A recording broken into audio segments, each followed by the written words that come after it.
Good morning and greetings from Trinity. This week's reading is Get Ready. We're getting ready for Jesus. It says, have you ever been to a party that lasted a whole week? How about a sermon that went on all day? Well, that's what happened to God's people after they came home from being slaves. They had forgotten how God wanted them to live or who they were supposed to be. So Ezra and Nehemiah read them the rules God had given Moses. But something odd happened. The more the sermon went on, the sadder they all got. Why? Was the sermon that boring? No, couldn't be. No, not really. It was strange, as you see. As Ezra read the book of rules, it worked like a mirror. It showed them what they were like, and they didn't like what they saw.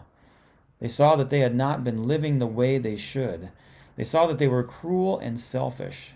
We've blown it, they cried. Now God will punish us.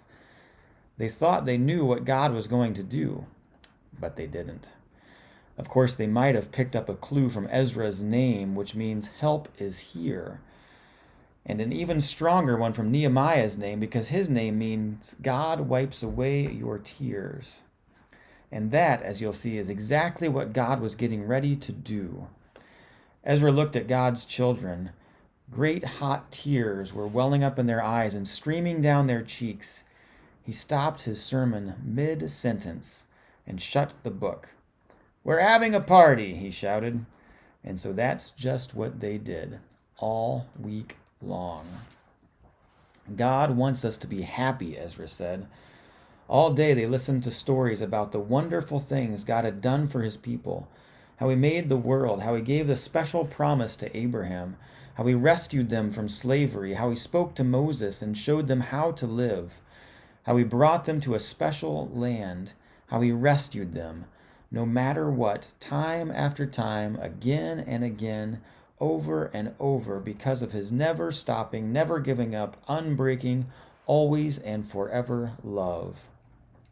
They remembered how God had always, all through the years, been loving to his children, keeping his promise to Abraham, taking care of them, forgiving him, even when they disobeyed, even when they ran away from him, even when they thought they didn't need him.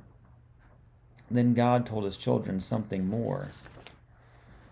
I can't stop loving you. You are my heart's treasure, but I lost you. Now I am coming back for you. I am like the sun that gently shines on you, chasing away darkness and fear and death.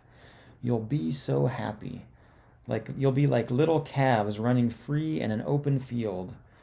I am going to send my messenger, the promised one, the one you have been waiting for, the rescuer. He's coming, so get ready. It had taken centuries for God's people to be ready, but now the time had almost come for the best part of God's plan. God himself was going to come, not to punish his people, but to rescue them. God was getting ready to wipe away every tear from every eye, and the true party was just about to begin.